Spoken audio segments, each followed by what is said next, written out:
এমনই এক মন্ত্র ছিল যার দ্বারা উনি আবার সকলকে জীবিত করে দিচ্ছিলেন। শুক্রাচার্য দৈত্য হলেও ওনার মধ্যে শক্তি ছিল, আধ্যাত্মিক শক্তি, সকলকে পুনর্জীবিত করে দিয়েছিলেন। এই জন্য সমস্ত পশুরা কি হয়েছিল না শুক্রাচার্যের শরণাপন্ন হয়েছিল, ওনাদেরকে কি করেছিল গুরু রূপে স্বীকার করেছিল, যেহেতু বাঁচিয়ে দিয়েছে শুক্রাচার্য, বাঁচিয়ে দিয়েছে এই জন্য গুরু রূপে স্বীকার করেছিল এবং ওনার কথা মতো ভাড়া চলবে। জলদেবতা যে ইন্দ্র, ওনার কি ওটা পদের নাম? আসছে ওইটাই তো বললাম তো। হ্যাঁ, ওইটা বললে, তাহলে ওনার কি পদের নাম ওইটা?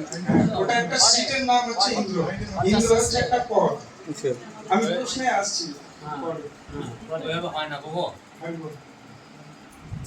তো। হ্যাঁ, যখন উনি এবার সংকল্প করবে বলে কুমণ্ডল থেকে জল নিচ্ছে কুমণ্ডল থেকে জল নিয়ে সংকল্প করতে হয়।